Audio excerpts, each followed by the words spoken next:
Hi hello ಎಲ್ಲರಿಗೂ ನಮಸ್ಕಾರ.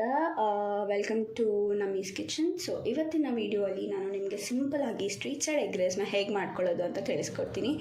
So ಇದಕ್ಕೆ ನಾನು ಮೇಯ್ನಾಗಿ ಇಲ್ಲಿ ತೊಗೊಂಡಿರೋವಂಥ ಒಂದು ಪದಾರ್ಥ ಈರುಳ್ಳಿ. ನಾನು ಸಿಂಪಲಾಗಿ ಮಾಡ್ತಾ ಇರೋದ್ರಿಂದ 2 ಗೆಡ್ಡೆ ಈರುಳ್ಳಿ ಮೀಡಿಯಮ್ ಸೈಜ್ ತೊಗೊಂಡಿದ್ದೀನಿ. ಮತ್ತು ಇಲ್ಲಿ 3 ಹಸಿಮೆಣಸಿನ್ಕಾಯಿ ತೊಗೊಂಡಿದ್ದೀನಿ. ಹಾಗೆ ನಿಮ್ಗೆ ಎಷ್ಟು ಬೇಕೋ ಅಷ್ಟು ಕೊತ್ತಂಬರಿ ತೊಗೊಳ್ಳಿ. ಹಾಗೆ ಶುಂಠಿ ಬೆಳ್ಳುಳ್ಳಿ ಪೇಸ್ಟ್ ಇಷ್ಟೇ ಇದಕ್ಕೆ ನಾನು ಬಳಸ್ತಾ ಇರೋದು. ಸೋಯಾ ಸಾಸು, ಚಿಲ್ಲಿ ಸಾಸು ಇವೆಲ್ಲ ಏನೂ ಬಳಸ್ತೀರಾ.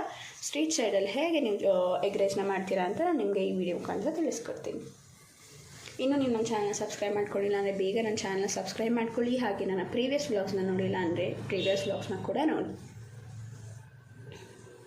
ಹಾಗೆ ಇದಕ್ಕೆ ನಾನು ತೊಗೊಳ್ತಾ ಇರುವಂಥ ಮೊಟ್ಟೆ ಕೇವಲ 4 ತೊಗೊಂಡಿದ್ದೀನಿ. ನೀವು ನಿಮಗೆ ಎಷ್ಟು ಬೇಕೋ ಅಷ್ಟು ತೊಗೋಬೋದು. ನೀವು ಎಷ್ಟು ಜನಕ್ಕೆ ಮಾಡ್ಕೋತಾ ಇದ್ದೀರಾ ಕ್ವಾಂಟಿಟಿ ಅಷ್ಟನ್ನು ತೊಗೋಬೋದು.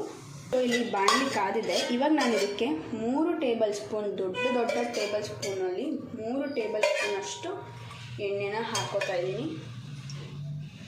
ನೀವು ನಿಮ್ಮ ಕ್ವಾಂಟಿಟಿನ ನೋಡ್ಕೊಂಡು ಎಣ್ಣೆ ಹಾಕ್ಕೊಳ್ಳಿ, ಜಾಸ್ತಿ ಹಾಕ್ಕೋಬೇಡಿ. ಆವಾಗ ನೀವೇನಾದ್ರು ಜಾಸ್ತಿ ಹಾಕ್ಕೊಂಡ್ರೆ ತುಂಬ ಆಯಿಲಿ ನೇಚರ್ ಇರುತ್ತೆ. ಫಸ್ಟ್ ಶುಂಠಿ ಬೆಳ್ಳುಳ್ಳಿ ಪೇಸ್ಟು ಹಾಗೆ ಹಸಿಮೆಣಸಿನ್ಕಾಯಿ ಎರಡನ್ನೂ ಕೂಡ ಜೊತೆಯಲ್ಲಿ ಹಾಕಿ ರೋಸ್ಟ್ ಮಾಡ್ಕೊತಾ ಇದ್ದೀನಿ.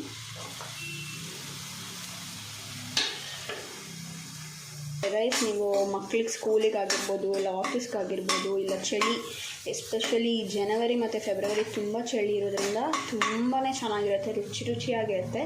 ಒನ್ ಟೈಮ್ ನೀವು ಆರಾಮಾಗಿ ಮಾಡ್ಕೊಂಡು ತಿನ್ಬೋದು. ಇದನ್ನು ಹೊರಗಡೆ ಹೋಗಿ ಸೋಯಾ ಸಾಸು, ಚಿಲ್ಲಿ ಸಾಸು ಹಾಕಿ ಮಾಡಿರೋದನ್ನ ತಿನ್ನೋದಕ್ಕಿಂತ ಮನೇಲಿ ನೀವೇ ಹೀಗೆ 5 ನಿಮಿಷ ನಿಮ್ಮ ಟೈಮ್ನ ನೀವು ಇನ್ವೆಸ್ಟ್ ಮಾಡಿಬಿಟ್ರೆ ಇದನ್ನೆಲ್ಲ ಮಾಡೋಕ್ಕೆ ನಿಮಗೆ ಸಕ್ಕತ್ತಾಗಿರುತ್ತೆ. ಸೊ ಇವಾಗ ನಾನು ಇದಕ್ಕೆ ಈರುಳ್ಳಿನ ಹಾಕೋತಾ ಇದ್ದೀನಿ. ಈ ಥರ ಉದ್ದುದ್ದಕ್ಕೆ ಹೆಚ್ಚಿಟ್ಕೊಳ್ಳಿ ಈರುಳ್ಳಿನ. ಸೊ ಬ್ಯಾಗ್ ಸಿಗುತ್ತೆ, ನೀವು ತುಂಬ ಚಿಕ್ಕದಾಗಿ ಹೆಚ್ಚಿಟ್ಕೊಂಡ್ರೆ ಚೆನ್ನಾಗಿರಲ್ಲ.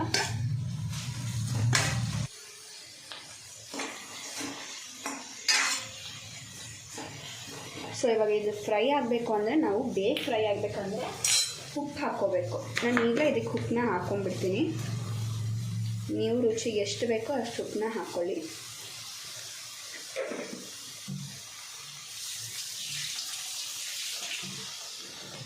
ಆನಿಯನ್ಸ್ ಬೇಗ ರೋಸ್ಟ್ ಆಗಬೇಕಂದ್ರೆ ಫಸ್ಟು ಇದಕ್ಕೆ ಸಾಲ್ಟ್ ಹಾಕ್ಕೊಳ್ಳಿ. ಸೊ ದಟ್ ಬೇಗ ರೋಸ್ಟ್ ಆಗುತ್ತೆ. ಬೇಸ್ ಕರೆಕ್ಟಾಗಿ ನೀವು ಲೆಕ್ಕ ಹಾಕಿದ್ರೆ 5 ನಿಮಿಷದ ಕೆಲಸ ಇದು. ಜಾಸ್ತಿ ಸ್ಟ್ರೆಸ್ಸೇ ಇಲ್ಲ, ಆರಾಮಾಗಿ ಮಾಡ್ಕೋಬೋದು ಮನೆಯಲ್ಲೇ. ಸೊ ನೋಡಿ, ಈ ಥರ ಇಷ್ಟು ರೋಸ್ಟ್ ಆಗಲಿ, ತುಂಬ ರೋಸ್ಟ್ ಮಾಡೋಕ್ಕೆ ಹೋಗಬೇಡಿ, ಚೆನ್ನಾಗಿರಲ್ಲ. ಈಗ ಬಾಣಲಿ ತುಂಬ ಈರುಳ್ಳಿನ ಸ್ಪ್ರೆಡ್ ಮಾಡ್ಕೊಳ್ಳಿ. ಯಾಕೆಂದರೆ ನೀವು ಮೊಟ್ಟೆ ಹೊಡೆದಾಗ ಡೈರೆಕ್ಟ್ ಬಾಣಲಿ ಮೇಲೆ ಬಿದ್ದರೆ ಬಾಣಲಿ ಕಚ್ಕೊಳ್ಳುತ್ತೆ. ಹಾಗೆ ತುಂಬ ಓವರ್ ಕ್ರಿಸ್ಪಿಯಾಗಿ ಹೋಗುತ್ತೆ. ಓವರ್ ಕ್ರಿಸ್ಪಿ ಆದರೆ ಚೆನ್ನಾಗಿರಲ್ಲ. ಸೊ ಈ ಥರ ಮಾಡ್ಕೋಬೇಕು. ಈಗ ನಾನು 4 ಮೊಟ್ಟೆನ ತೊಗೊಂಡಿದ್ದೀನಿ. ಸೊ ಅದನ್ನು ಹೊಡೆದು ಹಾಕ್ಕೊಂತೀನಿ.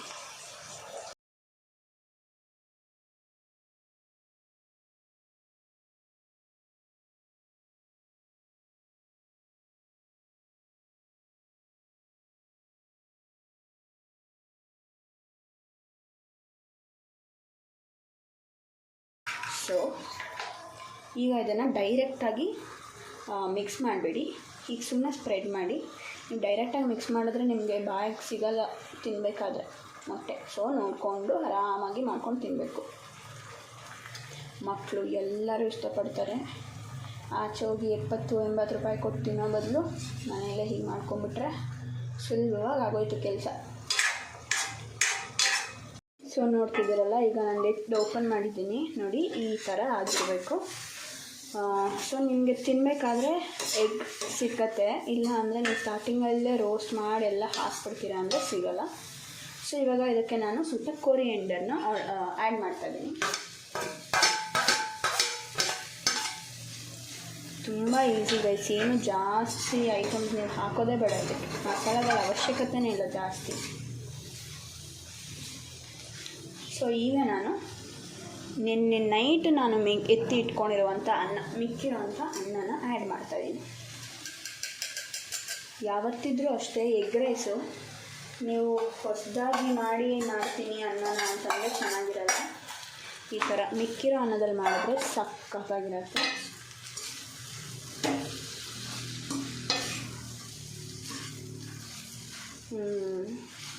ನಿಮಗೆ ಗೊತ್ತಾಗುತ್ತೆ ಹೋಗ್ತಾ ಇದೆಲ್ಲ ಎಷ್ಟು ಸಿಂಪಲ್ ಆಗುತ್ತಲ್ಲ ಮಾಡೋದು ಅಂಥೇಳಿ.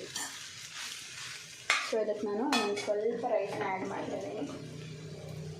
ಇದು ಬಿಸಿ ಅನ್ನ.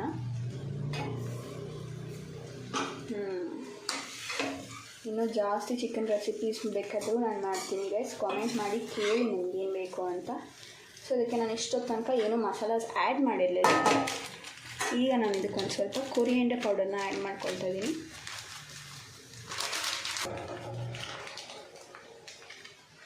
ಸೊ 1 ಸ್ಪೂನಷ್ಟು ನಾನು ಹಾಕ್ಕೊಂಡಿರೋದು. ಚಿಲ್ಲಿ ಪೌಡರ್ನೂ ಅಷ್ಟೇ 1 ಸ್ಪೂನಷ್ಟು ಹಾಕ್ಕೊಳ್ತಾ ಇದ್ದೀನಿ ಅಷ್ಟೇ. ನಿಮ್ಮ ಕ್ವಾಂಟಿಟಿ ಇಲ್ಲ ನಿಮಗೆ ಎಷ್ಟು ಸ್ಪೈಸಿ ಬೇಕೋ ಅಷ್ಟನ್ನು ನೋಡ್ಕೊಂಡು ನೀವು ಹಾಕ್ಕೊಳ್ಳಿ. ಚಿಲ್ಲಿ ಪೌಡರ್ ಆಗಿರ್ಬೋದು, ಎಣ್ಣೆ ಆಗಿರ್ಬೋದು. ಸೊ ಇವಾಗ ನಾನು ಇದಕ್ಕಿಲ್ಲಿ ಎಗ್ ಕರಿ ಮಸಾಲ ಹಾಕೋತಾ ಇದ್ದೀನಿ. So egg curry masala 1.5 table ಸ್ಪೂನಷ್ಟು ಹಾಕೋತಾ ಇದ್ದೀನಿ ಅಷ್ಟೇ. ಇನ್ನೇನು ನಾನು ಇದಕ್ಕೆ ಇವಾಗ ಆ್ಯಡ್ ಮಾಡಲ್ಲ.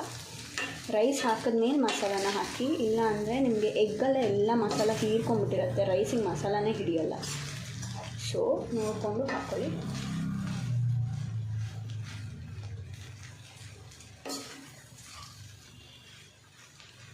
ಹೀಗೆ ಕ್ಲೀನಾಗಿ ಮಿಕ್ಸ್ ಮಾಡ್ಕೊಳ್ಳಿ.